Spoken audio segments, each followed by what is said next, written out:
तो first 3 examples हमने कर लिए हैं। चलिए फोर्थ पे चलते हैं। फोर्थ में देखिए क्या दिया हुआ है। फोर्थ में गिवन है sine A upon sine B is equal to P, cos A upon cos B is equal to Q. ये दो चीज़ें गिवन है और हमें टेन ए टेन बी को फाइंड आउट करना है किसकी टर्म्स में, पी एंड क्यू की टर्म्स में। तो चलिए इसको स्टार्ट करते हैं, देखते हैं क्या क्या गिवन है। एक हमें गिवन है इसमें sine of A upon sine of B, P के इक्वल गिवन है, और sine of B sorry cos of A upon cos of B ये गिवन है क्यू के इक्वल। और करना क्या, हमें टेन ए को ढूंढना है और टेन बी दोनों को ढूंढना है, और किसकी टर्म में ढूंढना है, पी और क्यू की टर्म्स में। तो इसके लिए सबसे पहले देखते हैं जो चीज़ गिवन है और जो चीज़ फाइंड आउट करनी है, इनमें कोई कनेक्शन है, दोनों आपस में रिलेटेड है और नहीं है तो कैसे कर सकते हैं।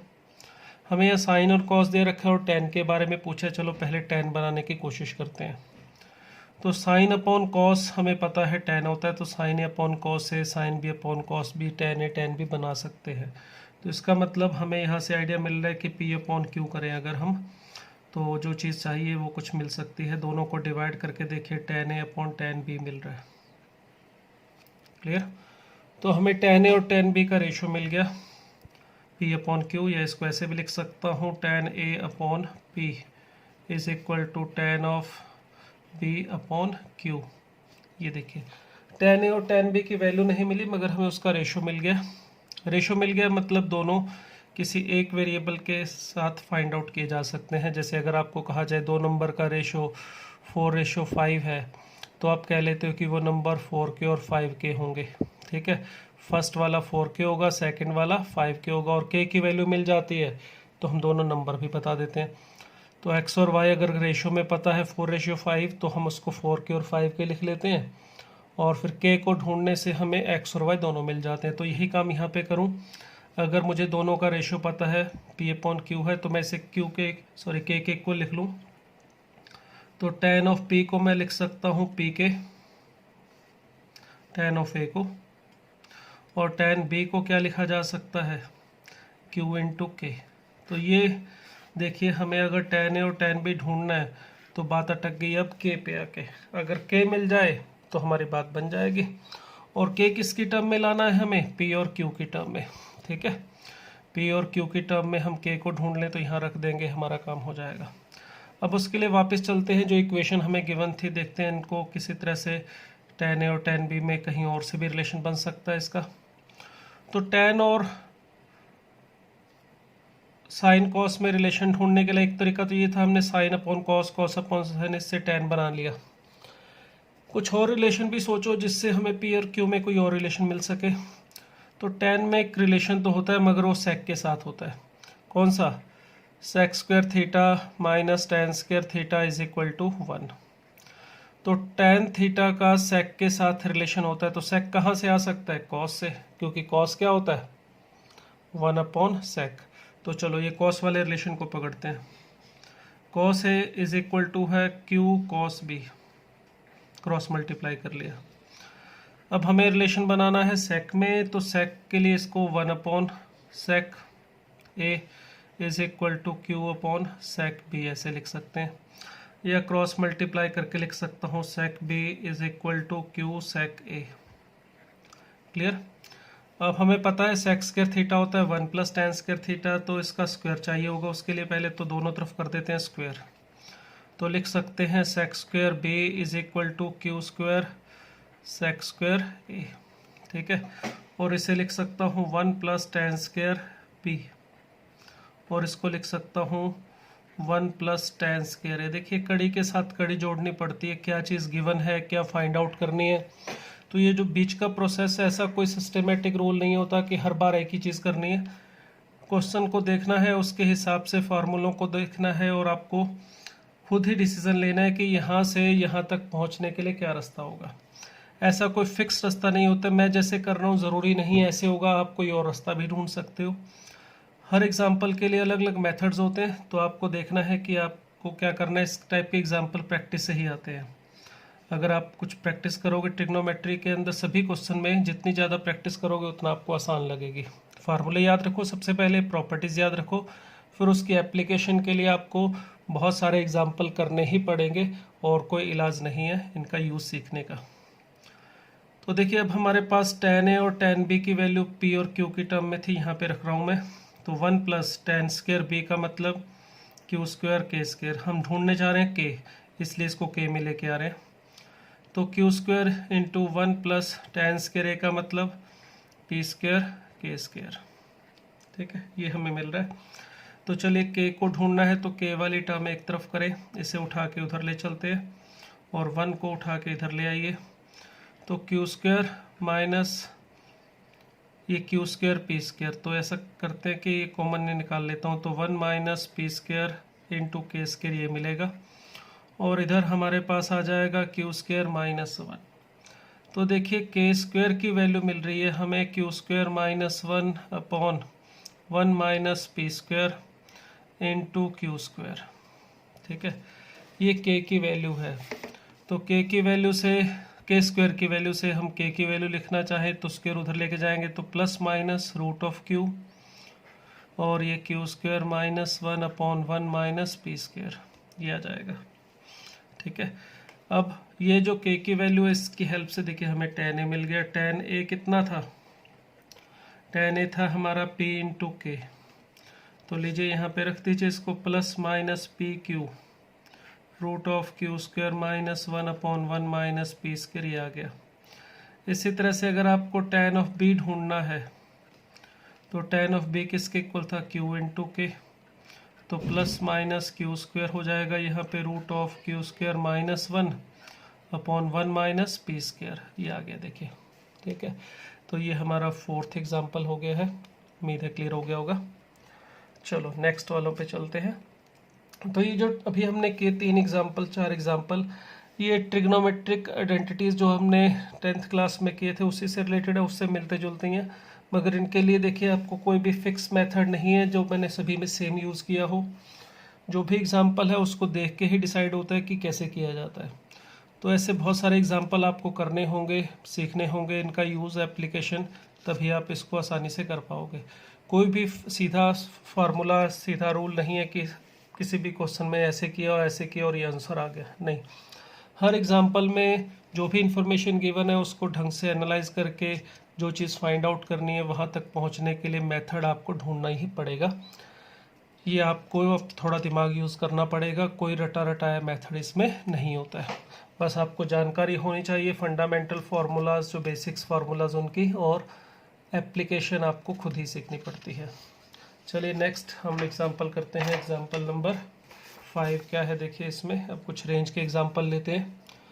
जो हमने प्रॉपर्टी पढ़ी थी साइन की वैल्यू कॉस की वैल्यू कहाँ से कहाँ तक लाई करती है, उसके ऊपर कुछ एक एग्जांपल है।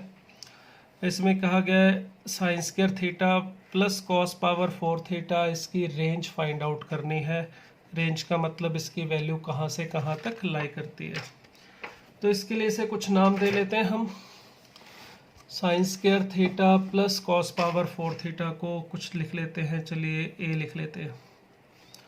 तो हमें इस ए की रेंज पता करनी है।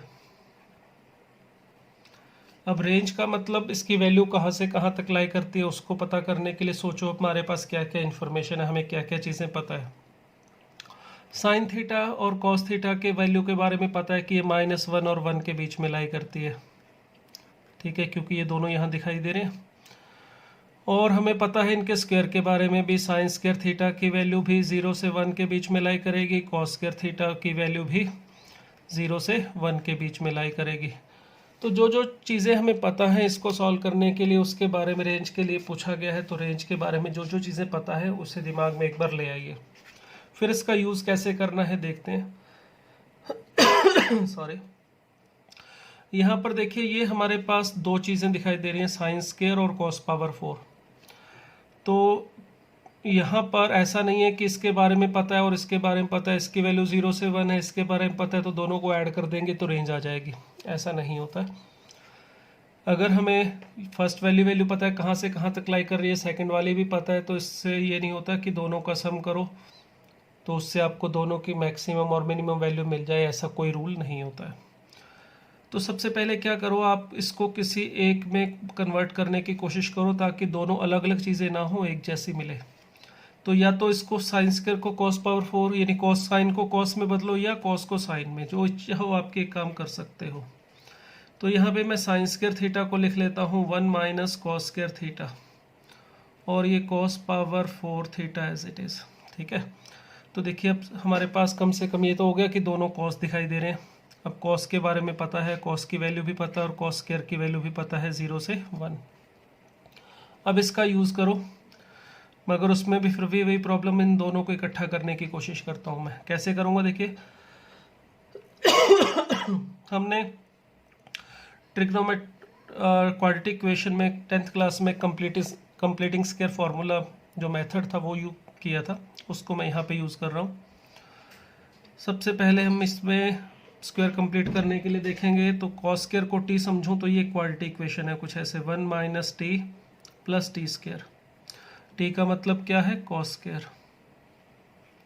ठीक है, तो सबसे पहला काम होता था टी स्क्वायर का कोफिशिएंट 1 बनाना, वो पहले से ही 1 है। ठीक है, टी स्क्वायर का कोफिशिएंट 1 ही है। टी के कोफिशिएंट का हाफ करो, -1/2 आएगा, उसका स्क्वायर करो, यानी कि पहले टी के कोफिशिएंट का हाफ -1/2, उसका स्क्वायर करके 1/4 ऐड और सब्ट्रैक्ट करना होता था। तो ये 1/4 ऐड और सब्ट्रैक्ट किया, ये वाला 1 एज इट इज़, जिससे ये क्या बन गया, टी माइनस हाफ का होल स्क्वायर, और इन दोनों को इकट्ठा करेंगे तो +3/4। ठीक है, तो देखिए ए की वैल्यू जो अपने पास आ रही है, ये cos square theta minus half का स्क्वायर +3/4। तो हमने देखिए सब को पहले तो एक जैसा बनाया, फिर उसमें भी 2 जगह दिखाई दे रहा है तो इकट्ठा कर लिया, बाकी सब जगह पे कांस्टेंट है। अब इसकी वैल्यू कहाँ से कहाँ तक लाई करेगी, उसके लिए देखो ये जो इन्फॉर्मेशन है कॉस स्क्वायर की वैल्यू 0 से 1 लाई करती है, इसकी हेल्प यहाँ पे लेंगे। अब हमें ये पता करना है कि ये नंबर जो है ये कहाँ पे लाई करेगा। उसके लिए सोचो कॉस स्क्वायर थीटा अगर 0 से 1 के बीच में है तो cos square theta minus half कहाँ पे लाई करना चाहिए। तो इसके लिए तीनों में -1/2 करूँगा तो ये -हाफ और ये +हाफ ये मिलेगा।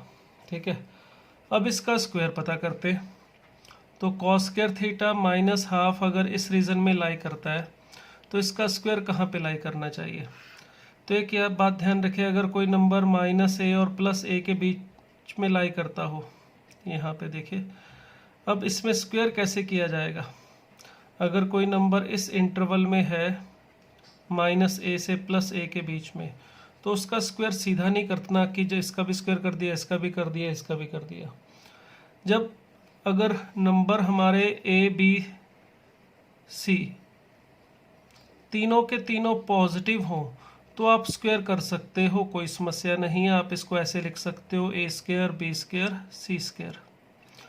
अगर कोई 3 नंबर a b c इस ऑर्डर में है, a सबसे छोटा, b उससे बड़ा और c उससे बड़ा, मगर तीनों पॉजिटिव हैं, तो आप स्क्वायर कर दोगे तो इनइक्वलिटी पे कोई फर्क नहीं पड़ता।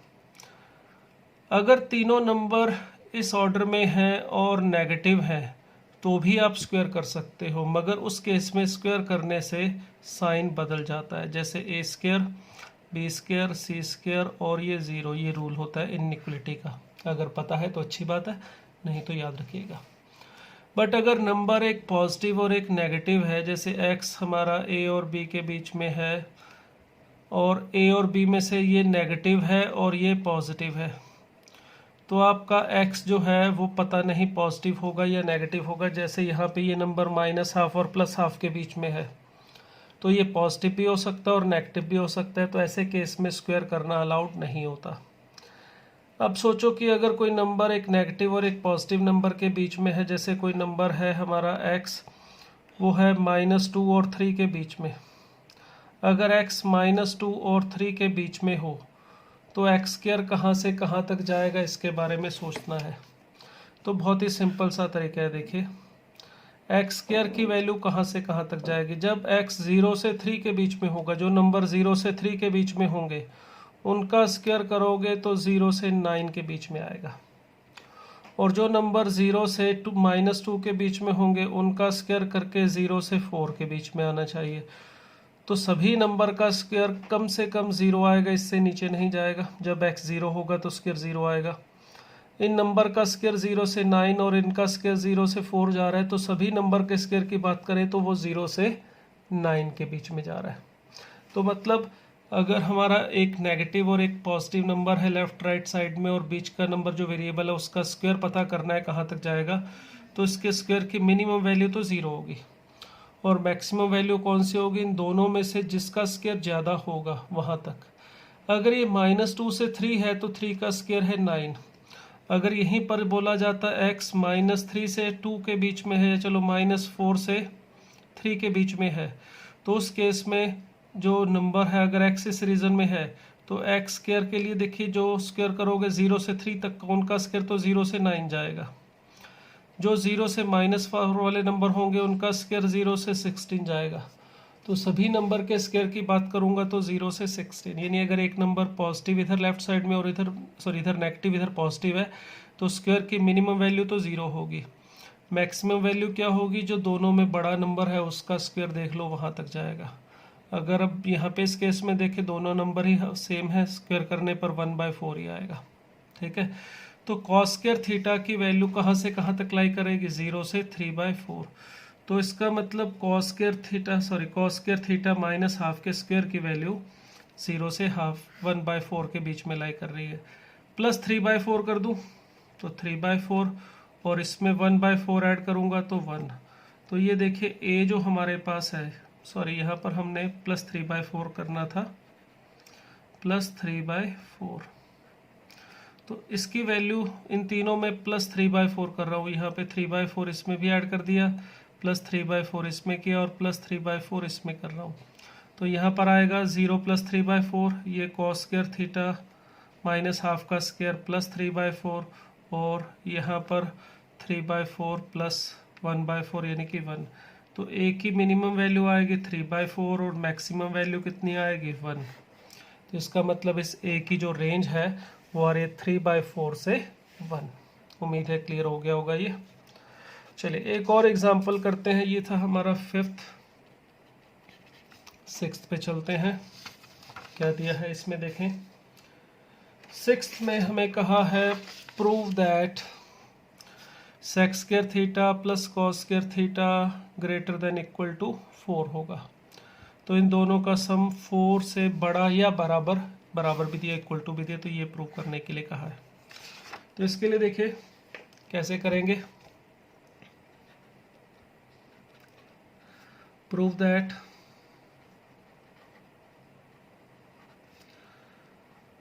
cosec square theta plus sec square theta greater than equal to 4, ये प्रूव करना है हमें। ठीक है, अब इसके लिए सोचते हैं क्या कर सकते हैं। तो sec स्क्वायर और cosec स्क्वायर में डायरेक्ट कोई फार्मूला हमारे पास नहीं होता है। ठीक है, जो sec स्क्वायर थीटा है प्लस cosec स्क्वायर थीटा, इनकी वैल्यू ये तो पता है कि ये वाली वैल्यू भी 1 से इनफाइनाइट लाई करती है और ये वाली वैल्यू भी 1 से इनफाइनाइट, दोनों की वैल्यू 1 से बड़ी होती है, ये हमें पता है। तो इसका मतलब इनका सम ये तो बता सकते हैं कि यार 1 से 1 + 1 2 से कम तो नहीं आने वाला, क्योंकि दोनों में से कोई भी 1 से कम वैल्यू नहीं लेगा, तो सम 2 से कम तो नहीं आएगा, यानी 2 से बड़ा आएगा। मगर हमें ये प्रूव करना है कि इनका सम 4 से बड़ा या बराबर होगा। तो 2 से बड़ा या बराबर तुम सीधे ही बोल सकते थे, उसमें तो कोई समस्या नहीं है, सिर्फ इनकी रेंज को देख के बता सकते थे कि इनकी वैल्यू 2 से कम तो कभी पॉसिबल है ही नहीं।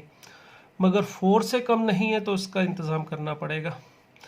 अब देखो सेक और कॉसेक ना तो एक दूसरे के रेसिप्रोकल हैं, ना ही इन दोनों में आपस में कोई डायरेक्ट रिलेशन होता है जो फार्मूले हमने पढ़े। तो एक काम करते हैं, tan और cot में बदलने की कोशिश करते हैं।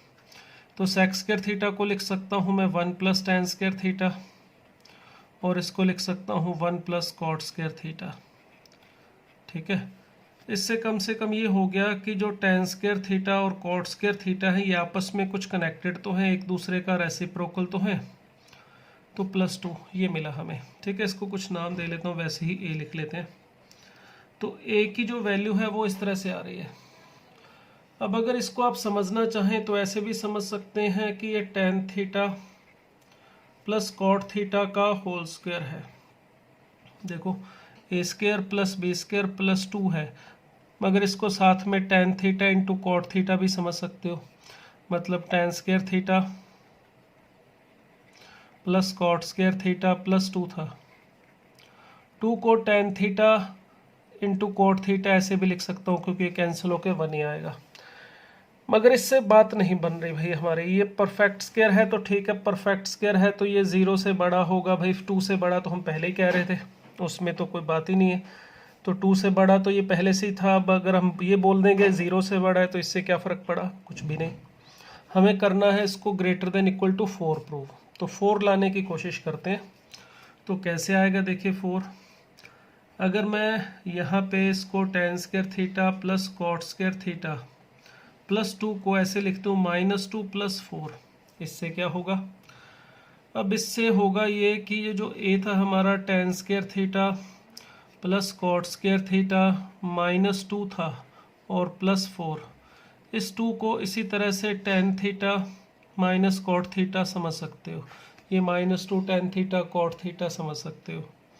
तो इसका मतलब ये जो है हमारे पास यहाँ से लेके यहाँ तक ये बन गया tan theta minus cot theta का होल स्क्वायर। पहले प्लस का बना रहे थे, माइनस का बना दिया, पहले a प्लस भी होल स्क्वायर बना रहे थे, अब a माइनस भी होल स्क्वायर बना दिया, प्लस 4।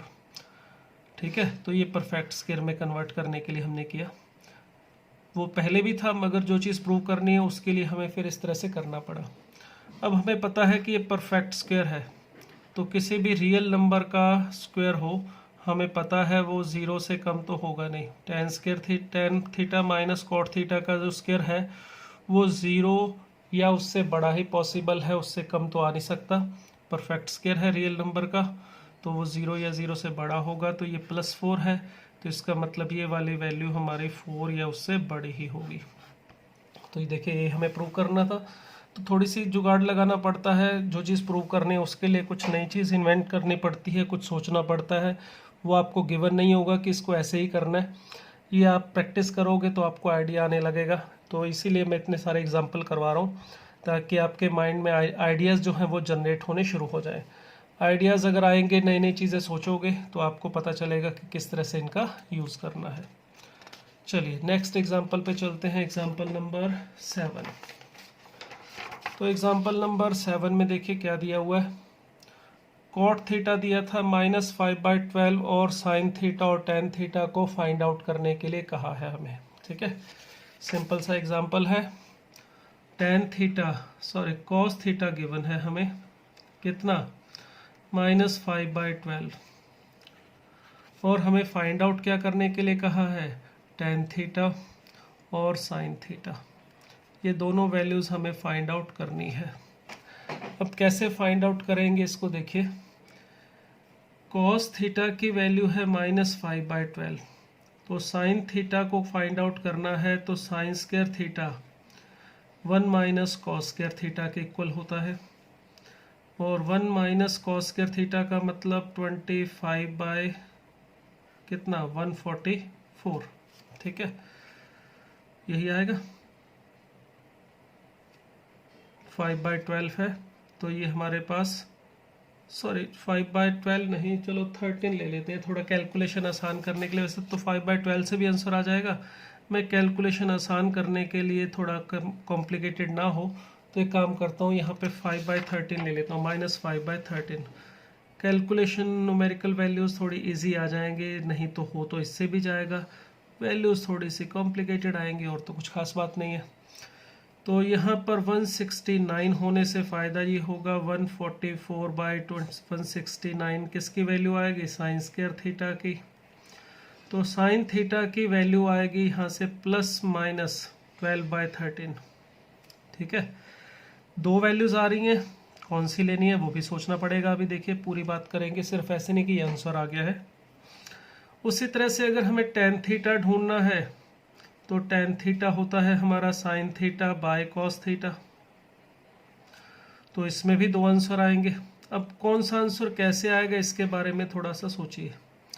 हमने कहा था कौन किस क्वाड्रेंट में पॉजिटिव या नेगेटिव होता है, उसके लिए रूल था after school to college. First quadrant में सभी वैल्यूज़ पॉजिटिव होंगी, सेकंड में साइन और साइन एंड कॉसेक इसका रेसिप्रोकल वो पॉजिटिव होगा, यहाँ tan एंड कॉट, यहाँ कॉस एंड सेक। अब cos थीटा हमें दिया हुआ है -5/13, तो इसका मतलब सोचो थीटा कौन से क्वाड्रेंट में पॉसिबल है। फर्स्ट में तो नहीं है और फोर्थ में भी नहीं है, क्योंकि यहाँ पे सभी पॉजिटिव होते हैं, यहाँ पे कॉस पॉजिटिव होता है। अगर कॉस नेगेटिव है तो दो संभावनाएं हैं, एक तो theta lie in second quadrant, ठीक है, और या फिर संभावना ये है कि थीटा कौन से क्वाड्रेंट में लाई करेगा, हमारा थर्ड क्वाड्रेंट में, या तो सेकंड में होगा या थर्ड में होगा। तो देखिए साइन थीटा की दो वैल्यूज आई हमारे पास। यहाँ से अगर टेन थीटा की वैल्यू भी देखें तो ±12/5 दो आएंगी। जब आप प्लस वाली वैल्यू लोगे तो माइनस आएगा, और माइनस वाली वैल्यू लोगे तो प्लस आएगा, क्योंकि जब साइन थीटा की वैल्यू पॉजिटिव होगी और कॉस थीटा नेगेटिव होगा तो माइनस आ जाएगा। जब साइन थीटा की वैल्यू नेगेटिव लोगे, कॉस थीटा भी नेगेटिव है, तो पॉजिटिव आएगा। तो दो आंसर यहाँ से आ रहे हैं। बट इसमें कौन सा आंसर कब आएगा वो भी देखना पड़ेगा। जब थीटा फर्स्ट सेकंड क्वाड्रेंट में है तो यहाँ पर साइन थीटा की वैल्यू 12/13 होगी, पॉजिटिव होगी, ठीक है, क्योंकि सेकंड क्वाड्रेंट में साइन पॉजिटिव होता है। और टेन थीटा की वैल्यू इस क्वाड्रेंट में नेगेटिव होती है, यानी कि इस केस में -12/5, ये नेगेटिव वाली वैल्यू लेंगे। अगर थीटा है थर्ड क्वाड्रेंट में तो इस केस में साइन थीटा की जो वैल्यू है वो होनी चाहिए -12/13, नेगेटिव वाली, ठीक है। और टेन थीटा क्योंकि थर्ड क्वाड्रेंट में पॉजिटिव होता है तो इसकी वैल्यू 12/5 आनी चाहिए, विच इज़ प्लस पॉजिटिव वाली वैल्यू। तो इस तरह से हमें अकॉर्डिंग टू क्वाड्रेंट ये सोचना पड़ेगा कौन सी वैल्यू लेनी है और कौन सी छोड़नी है। अगर यह मेंशन कर दिया जाता cos theta is equal to -5/13 and theta lies in third quadrant, तो सिर्फ यही एक आंसर होता। अगर बोल देता cos theta -5/13 and theta lies in second quadrant, तो फिर एक ही आंसर होता, ये नहीं लेना था। अगर कुछ मेंशन नहीं किया है तो देखिए हमें दोनों आंसर लेने पड़ेंगे, दोनों ही हमारे आंसर होंगे। क्लियर? तो ये था हमारा नंबर 7। चलिए एक लास्ट एग्जांपल और लेते हैं, फिर आगे बढ़ेंगे नेक्स्ट प्रॉपर्टीज़ पे, ठीक है। लास्ट एग्जांपल हमारा क्या है, इसमें देखिए हमें सिंप्लीफाई करना है इसको √1 - sin theta upon 1 + sin theta plus √1 + sin theta upon 1 - cos theta को। थीटा के बारे में बता रखे कि वो 0 से पाई है, सिर्फ π/2 छोड़ने के लिए बोला है इस इंटरवल में। तो यहाँ पे लिख लेता हूँ मैं इसको a, क्या था हमारा जिससे सिंप्लीफाई करना था, 1 - sin theta upon 1 + sin theta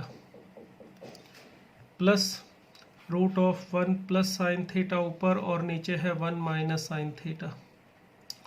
इसे सिंप्लीफाई करने के लिए थीटा की वैल्यू बता रखी है 0 से पाई है, और ये बोल रखा है थीटा π/2 नहीं है। उसका कारण ये है कि अगर थीटा π/2 होगा, साइन π/2 साइन 90 होता है 1, और साइन 1 पे ये जो नीचे डिनोमिनेटर है वो 0 बन रहा है। क्लियर? तो इसलिए ये साइन थीटा की वैल्यू 1 ना हो, नीचे डिनोमिनेटर 0 ना बने, इसलिए ये π/2 छोड़ने के लिए बोला है। यहाँ पर टेंशन इसलिए नहीं है क्योंकि 1 + sin थीटा 0 बनेगा जब sin थीटा -1 होगा, और थीटा अगर 0 से पाई के बीच में है तो sin थीटा -1 बन ही नहीं सकता। फर्स्ट और सेकंड क्वाड्रेंट हो गया, यहाँ पे साइन हमारा पॉजिटिव ही होगा। क्लियर? अब इसको सॉल्व करेंगे। इसमें देखिए 2-3 छोटे छोटे पॉइंट्स आएंगे जो आपको ध्यान नहीं होंगे, कुछ बातें ऐसी होंगी, कुछ ऐसी प्रॉपर्टी जो शायद आपको ध्यान में ना हो, वो आपको सीखने के लिए नई चीज़ मिलेगी। अगर आपने पढ़ रखा है मोड वगैरह तो बहुत अच्छी बात है। अगर आप इसका एलसीएम लेंगे, देखिए यहाँ पे तो हमें मिल जाएगा 1 - sin थीटा 1 + sin थीटा, और यहाँ पर आ जाएगा ये इसके साथ मल्टीप्लाई होगा 1 - sin square theta, sorry 1 - sin theta का स्क्वायर, और यहाँ पर आ जाएगा 1 + sin थीटा का स्क्वायर। नीचे देखिए ये जो मिल रहा है ये मिलेगा cos square theta, 1 - sin square theta होगा cos स्क्वायर थीटा। अब जो बात बताने जा रहा हूँ, यहाँ पे यूज़ करने जा रहा हूँ, उसको समझिए। जर्नली हम क्या करते हैं, अगर आप नहीं पढ़ा हो इस बात को, तो हम क्या करते थे मिस्टेक, जब किसी नंबर का ऐसे स्क्वायर होता है तो ऐसे कैंसिल आउट करके इसे हम क्या लिख देते थे, x। ये बात ध्यान रखिएगा, अब ये बिल्कुल गलत है, आप इसको ऐसे नहीं लिख सकते। √(x² जो होता है याद रखिएगा इसकी वैल्यू x नहीं मॉड x होती है, ये इस तरह से नहीं लिखना है। ठीक है, किसी भी नंबर का पहले अगर स्क्वायर लिया गया है फिर उसके ऊपर रूट लगाया गया है तो वो x नहीं मॉड x होता है। ठीक है, और मॉड ऑफ x की जो वैल्यू होती है वो अगर x पॉजिटिव है या ज़ीरो है तो x, और नेगेटिव होगा अगर x तो माइनस x होती है। ठीक है, ये बहुत इम्पॉर्टेंट प्रॉपर्टी है, अगर आप इसको ध्यान नहीं रखेंगे तो बहुत सारे एग्जाम्पल्स ऐसे होंगे जहाँ पर मिस्टेक करोगे आप। अगर रूट अंदर है और स्क्वायर बाहर है तो आप इसे कैंसिल करके x लिख सकते हो, इसमें कोई गलती नहीं है। बट अगर स्क्वायर अंदर है और रूट बाहर है तो ये मॉड ऑफ x होता है, याद रखिएगा x नहीं होता। अगर आप इसके बारे में और डिटेल में पढ़ना चाहते हैं तो एक फंडामेंटल ऑफ मैथमेटिक्स जो टॉपिक है, बेसिक्स ऑफ मैथमेटिक्स, उसमें इसको पढ़ाया गया है, वहाँ से आप इसको पढ़ सकते हैं, पूरे डिटेल में मॉड पढ़ाया गया है, उस वीडियो लेक्चर में आप देख सकते हैं। ठीक है, तो ये जो मॉड ऑफ x है इसके बारे में ध्यान रखना, ये बहुत इंपॉर्टेंट चीज़ है। अगर आप इसे मिस करोगे तो बहुत सारी गलतियाँ होंगी, यहाँ पर तो डेफिनेटली गलत हो जाएगा अगर आप इस बात को ध्यान नहीं रखोगे तो देखिए ऊपर आ रहा है हमारा 1 माइनस साइन थीटा का स्क्वायर, फिर ऊपर रूट है तो इसे 1 माइनस साइन थीटा मॉड लिख सकता हूँ, और इसी तरह से 1 प्लस साइन थीटा का मॉड लिख सकता हूँ, और नीचे है कॉस स्क्वायर थीटा का root of cos square theta, तो इसे मॉड ऑफ कॉस थीटा लिखा जा सकता है। तो रूट ऑफ एक्स स्क्वायर को हमने क्या लिखा, मॉड ऑफ एक्स। अब मॉड हटाना है तो मॉड हटाने के लिए ये आपको रूल बताया कि मॉड हटाना है तो मॉड के अंदर वाली वैल्यू को देखा जाता है। अगर मॉड के अंदर वाली वैल्यू पॉजिटिव होती है तो मॉड हटा के प्लस लगाएंगे, मॉड के अंदर वाली वैल्यू नेगेटिव होगी तो मॉड हटा के माइनस लगेगा। अब देखो फर्स्ट वाले में हमारे पास मॉड के अंदर कौन है, 1 माइनस साइन थीटा, और सेकंड वाले में है 1 plus sine theta. Sine theta की वैल्यू हमें पता है कहाँ से कहाँ तक लाई करती है, -1 से 1 के बीच में। तो माइनस साइन थीटा की वैल्यू -1 से मल्टीप्लाई करूँगा तो इनइक्वलिटी का साइन चेंज हो जाता है, ये -1 इधर आ जाएगा, ये -1 मल्टीप्लाई होकर +1 बनेगा, इधर चला जाएगा। तो साइन थीटा की वैल्यू अगर -1 से 1 है तो माइनस साइन थीटा की भी वहीं पर होगी। तो 1 ऐड करूँगा तो 1 माइनस साइन थीटा की जो वैल्यू है वो 0 से 2 के बीच में है, यानी 1 माइनस साइन थीटा जो है वो हमेशा क्या है, पॉजिटिव। तो इसको तो मैं सीधा सीधा अगर कोई नंबर पॉजिटिव है तो उसका मॉड x जो होगा वो x के इक्वल होता है, यानी इसे मैं 1 minus sine theta simply mod हटा के सीधा लिख सकता हूँ। ठीक है, इसी तरह से आप देख सकते हैं 1 माइनस साइन थीटा और 1 प्लस साइन थीटा दोनों ही पॉजिटिव होंगे। अगर साइन थीटा -1 से 1 के बीच में है तो इसमें अगर 1 ऐड करोगे तो 1 प्लस साइन थीटा की वैल्यू भी 0 से लेके 2 के बीच में रहेगी, मतलब 1 प्लस साइन थीटा भी हमेशा पॉजिटिव है। तो अगर ये भी हमेशा पॉजिटिव है तो इसका भी मोड हटा के लिख सकते हो 1 plus sine theta.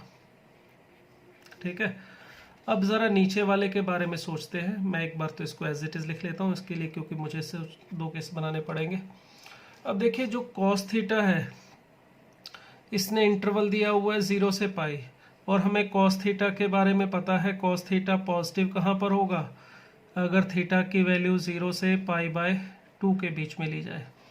First quadrant में कॉस थीटा पॉजिटिव होता है। ठीक है, और इसी तरह से अगर थीटा की वैल्यू π/2 से लेके पाई ली जाए, इक्वल टू मैंने देखिए π/2 पे कहीं नहीं लगाया, इस जगह पे कॉस थीटा की वैल्यू होगी नेगेटिव। ठीक है, तो ऊपर तो मोड हटा के दोनों में प्लस इसलिए लगाया क्योंकि इनकी 1 माइनस साइन थीटा और 1 प्लस साइन थीटा दोनों की वैल्यू हमेशा पॉजिटिव थी, मगर नीचे जो कॉस थीटा के ऊपर मोड था ये पॉजिटिव भी हो सकता था और नेगेटिव भी, इसलिए यहाँ पर 2 केस बनाने पड़े। जब आप इसमें मोड हटाओगे तो देखिए ऊपर तो ये 2 आएगा, जब थीटा लाई करेगा 0 से लेके π/2 के बीच में फर्स्ट क्वाड्रेंट में, तो कॉस थीटा पॉजिटिव है तो इसका मोड हटा कैसे लिखेंगे, तो आंसर आएगा 2/cos थीटा। और अगर थीटा π/2 से पाई के बीच में है सेकंड क्वाड्रेंट, वहाँ कॉस थीटा नेगेटिव होगा तो मोड हटा के लिखेंगे 2/-cos थीटा, तो माइनस मैंने ऊपर लिख दिया। तो ये देखिए ये इसकी सिंप्लीफिकेशन हो गया, ये इसकी वैल्यू आ गई। तो यहाँ पर देखिए कुछ पॉइंट्स जो मैंने आपको बताए वो बहुत इंपॉर्टेंट है, बार बार यूज़ में आएंगे। उसको ध्यान रखिएगा। अगर रूट ऑफ एक्स के ऊपर स्क्वायर है तो आप इसको कैंसिल करके एक्स लिख सकते हो, मगर रूट ऑफ एक्स स्क्वायर है तो उसे कैंसिल करके एक्स नहीं लिख सकते, वो मॉड एक्स होगा। और मॉड हटाना है तो उसके लिए मॉड के अंदर वाली वैल्यू देखेंगे। जब मॉड के अंदर वाली वैल्यू पॉजिटिव होगी मॉड हटा के प्लस लगेगा, नेगेटिव होगी तो मॉड हटा के माइनस लगेगा। तो ये कुछ पॉइंट्स हैं जिनको हमें ध्यान रखना है, बहुत बार काम आएंगे ये।